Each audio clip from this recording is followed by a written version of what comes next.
el versículo 4. Dice así: Judas, siervo de Jesucristo, hermano de Jacobo, a los llamados santificados en Dios Padre y guardados en Jesucristo, misericordia y paz y amor os sean multiplicados. Amados, por la gran solicitud que tenía de escribiros acerca de nuestra común salvación, me ha sido necesario escribiros exhortándoos que contendáis ardientemente por la fe que ha sido una vez dada a los santos, porque algunos hombres han entrado encubiertamente, los que desde antes habían sido destinados para esta condenación, hombres impíos que convierten en libertinaje la gracia de nuestro Dios y niegan a Dios, el único soberano, y a nuestro Señor Jesucristo. Amén. Oramos. Padre, en el nombre de Jesús te damos gracias por este momento, Señor, que podemos compartir tu palabra. Pedimos, Señor, tu bendición, pedimos, Señor, tu presencia. Pedimos, Padre, que tú nos guíes, Señor, con tu Espíritu Santo, Dios, para que podamos recibir esta palabra y pueda ser de aliento, pueda ser de bendición, Señor, para cada uno de nosotros, en el nombre de Jesús. Que sea tu presencia ministrando, Señor, cada una de nuestras vidas. Danos esa palabra justa, esa palabra necesaria que nosotros, Señor, hoy necesitamos para seguir adelante. En el nombre de Jesús, gracias, Señor. Amén y amén.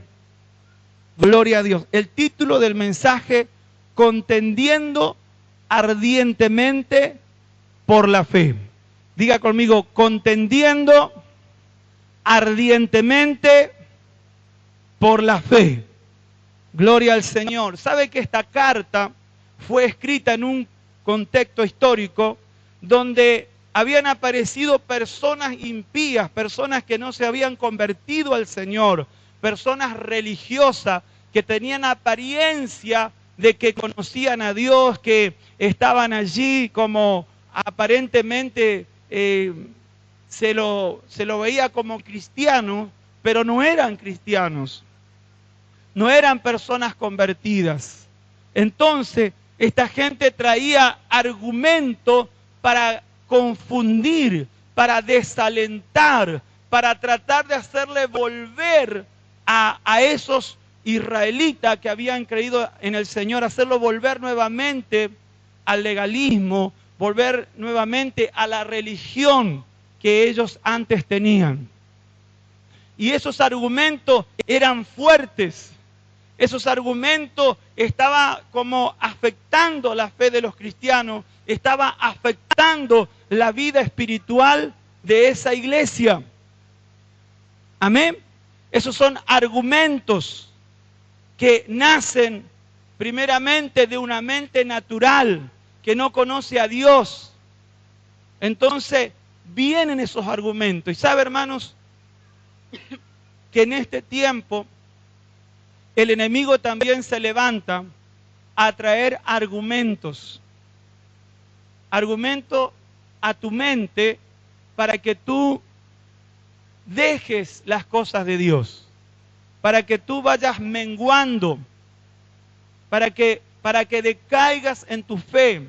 Hay argumentos que vienen posiblemente directamente por espíritus malos a tu pensamiento, o el diablo va a usar a determinadas personas que no conocen a Dios para venir a hablarte y desalentarte. Amén. Personas que están apartadas de Dios, pero vienen para traerte palabras negativas, para hacer que tú mengues en tu fe. Por eso el apóstol Judas, sabe que en el equipo de discípulos del Señor estaba Judas el Iscariote, que lo traicionó. Ese se fue y se ahorcó y murió. Pero estaba otro Judas que también tenía el nombre Jacobo, que era uno de los hermanos del Señor.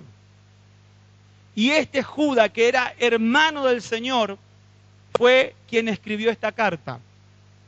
Y este apóstol vio cómo los cristianos estaban allí siendo afectados por esta gente que venía a traerle argumentos, pensamientos, para hacerlo dejar o para hacerlo menguar en las cosas de Dios. Y sabe, hermanos, la palabra del Señor dice un poquito más adelante allí en el libro, un poquito más atrás, perdón, en Pedro, primera de Pedro capítulo 4, fíjese lo que dice el verso 1, puesto que Cristo ha padecido por nosotros en la carne, vosotros también armados del mismo pensamiento, pues quien ha padecido en la carne terminó con el pecado, para no vivir el tiempo que resta en la carne o en la naturaleza pecadora, conforme a las concupiscencias de los hombres, sino conforme a la voluntad de Dios. El verso 3 dice, baste ya el tiempo pasado para haber hecho lo que agrada a los gentiles, lo que le agrada a la gente que no conoce a Dios, andando en laxivia, en concupiscencia, en embriagueces, en orgías, en disipación, en abominable idolatría.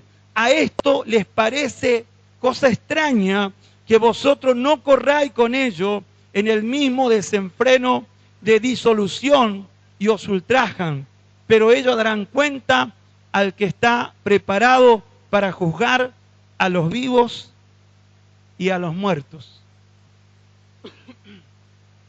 Aquí nos está hablando la palabra de una corriente del mundo, una corriente de personas que no conocen al Señor.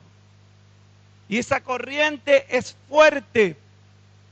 Esa corriente de personas que no conocen a Dios vendrán a tu vida y te llenarán de argumentos para que tú te desalientes, para que tú corras con ellos a sus mismas prácticas, a sus mismos pecados.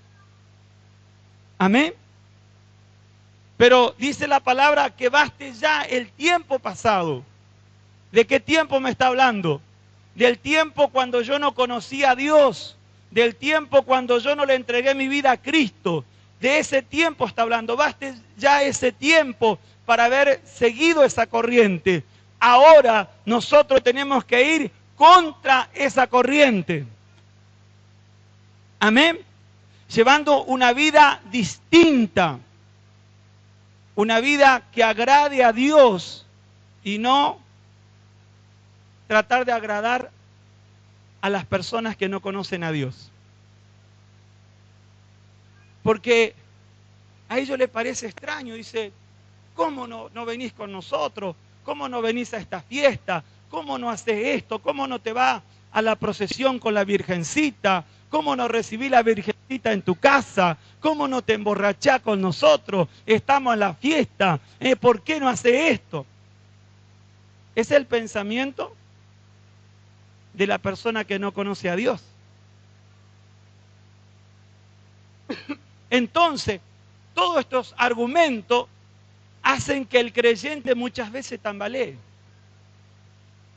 Yo conozco creyentes que en los últimos días de diciembre se apartan de Dios